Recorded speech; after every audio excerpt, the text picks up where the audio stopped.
Yeah, everyone loves Juan Soto. Jared Carrabis, one thing about me, I want Juan Soto on my baseball team. That's not shocking. We did break a record, though. That was the fewest amount of times Juan Soto was mentioned in the A block. We only said his name once.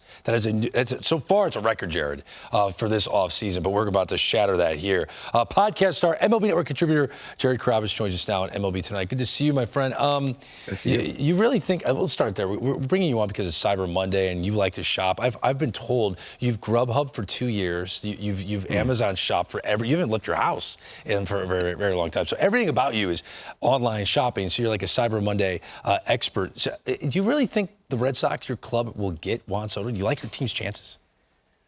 I don't love my team's chances, but I kind of like my team's chances, Greg. I mean, like, think about it, right? Like, if we're reading between the lines here, the Red Sox have the money to get this done.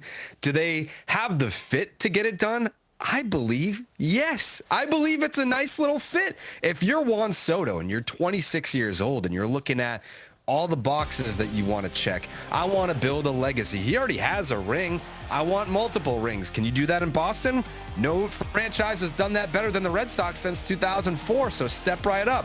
Get your money, build your legacy, and be the next great Dominican star that wears a Red Sox uniform. Now, I like that. He obviously grew up loving Papi and Pedro, and those were his guys. So that does make a little bit of sense. And he does care about his legacy. And if everyone's throwing over $600 million, then maybe he'll let his heartstrings work his way. But I feel like this is too emotional right now.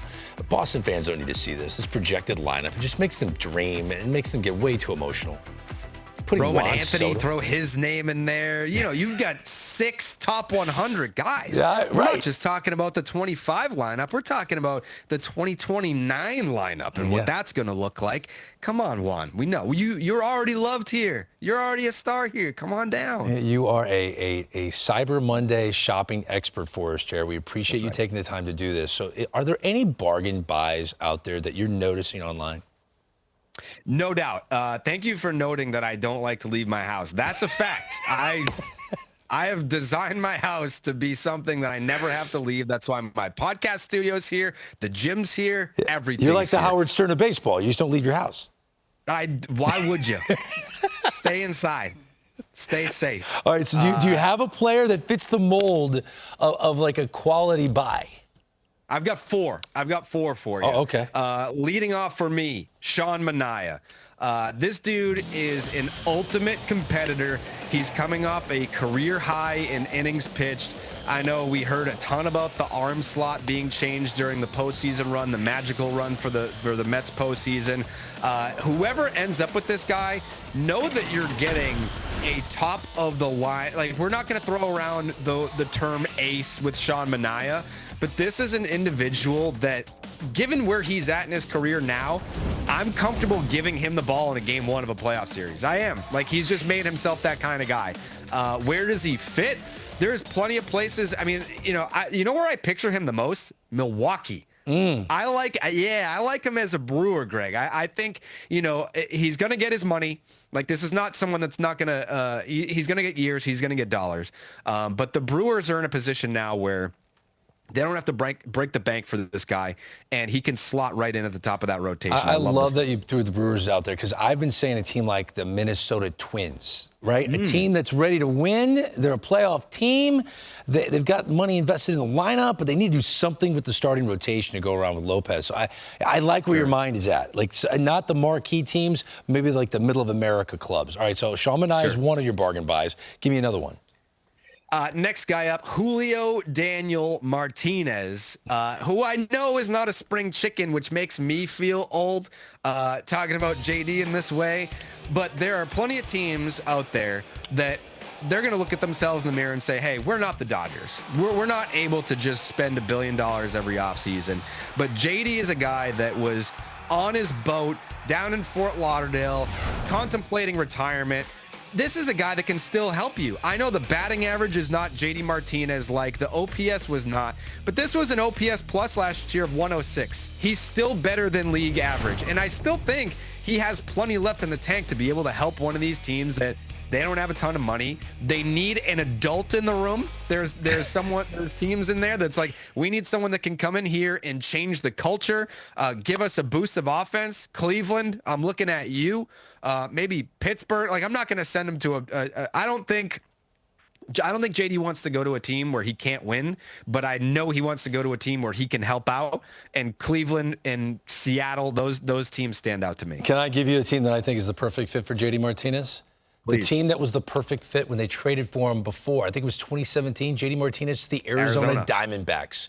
Christian Walker more than likely not going to bring him back. He's going to get paid in free agency. I know JD's not a first baseman, but he's that right-handed bat that goes right into the middle of their lineup. The dude had 29 home runs, I believe, in like less than 80 games. It was crazy. OPS over 1,100. He was Babe Ruth. I couldn't believe they didn't bring him back. He needs to go back to Arizona. That'd be perfect.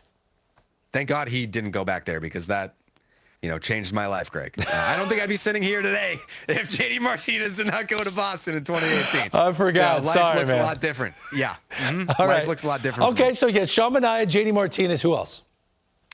You know what? Another, let's call him a veteran. Let's not call him an old guy. He's a veteran. He's a player that can help your team. Carlos Santana, the ageless wonder Carlos Santana, who will be going into his age 39 season in 2025. I mean, you look at the wins above replacement for him. He's going to be 40. He's still a 2.5 win player. That has a ton of value in today's game. Again, still going back to teams that need an adult in the room, teams that need a player that has been there, done that, has the experience, and not only all the intangible stuff, he can still help you defensively. He can help you offensively, and he's a great teammate. Everyone that he's played with, they swear by this guy. So that, yeah, I don't know where do you think he fits, Greg? I know this sounds so crazy, and I know he's probably doesn't want to do this, but you make a great point. There needs to be an adult in the room. If you're going to tear something down and have a historically awful season, how many Chicago White Sox are excited to show up to spring training camp? You bring in a guy like Carlos Santana, and I think you overpay for him because he wants to, at this stage of his career, wants to be a winner. But you want a guy that has as much fun as Carlos Santana has playing baseball. And he has had such a ripple effect on young players, like you mentioned. That's the kind of moxie you want in the clubhouse when it has been such thick losing for such a long time in the south side of Chicago. I hate to say it, but the other fit for me that kind of stands out, the Yankees. If they're not going to bring back Anthony Rizzo, you've got Ben Rice, could mentor him. The Yankees are going to need a boost of morale after they lose Juan Soto to the Red Sox. So I think, Carlos Santana to the Bronx is a nice little fit there, Greg. Jared, I got Paul Goldschmidt going to the New York Yankees to play first base. Ooh. That's my take. Ooh. Yeah, and that would be a bargain buy. That. If I was the Cyber Monday expert, I would be saying Paul Goldschmidt to the Yankees would be one of my bargain buys. But you said you had 4. Fit. So before we let you go, because you're in a rush to go back to your house that you never leave, give me your 4th bargain buy. Yeah, this guy, I hope he gets a multi-year deal. I have all the confidence in the world that he's going to help whatever team he goes to next. Shane Bieber, the 2020 Cy Young Award winner, still has a ton left in the tank to go out and help somebody. Entering his age 30 season, this is someone where, any team that's kind of losing a starter like Baltimore, maybe they lose Corbin Burns, they can go out and add a Shane Bieber. I don't know where you fall on the Bieber discourse, but I'm very high on his ability to be able to help a team this year. I am surprised that you didn't mention your own team. I think the Boston because Red Sox, I can't go all Red Sox here. I understand. I get it, and you're being professional. I appreciate you doing that. But I think the way he spins the baseball falls so in line with what the Red Sox are doing. Andrew Bailey has changed their approach to pitching, but his stuff, he's going to come back fully healthy, would be number 1 in that rotation immediately. And I like the guys I have in the rotation. But I think he just fits with what they need right now. And because he is coming off an injury, you're not going to have to break the bank per se to get him. I think Boston's the perfect fit for Shane Bieber. The other team that I'm worried about, Greg, the Rays. I think that because he spins it and it's a low risk, high reward type move. Yeah. It would kill me if he stayed in the division here in the AL East and didn't come to the Red Sox, went to the Rays instead. But I can see the fit. I totally see the fit. Well, and I said earlier with my friend Yonder right here that the New York Mets aren't done. And Shane Bieber has the pedigree that if it all came back together, he's won a Cy Young before. Could you imagine? Hey, Jared, this was loads of fun, man. What are your plans for the rest of the night? Staying inside, and probably gonna do some more Christmas decorations. Yeah. Our Cyber Monday shopping expert, Jared Carrabis. That was awesome, man. Thank you so much. Thank you, guys.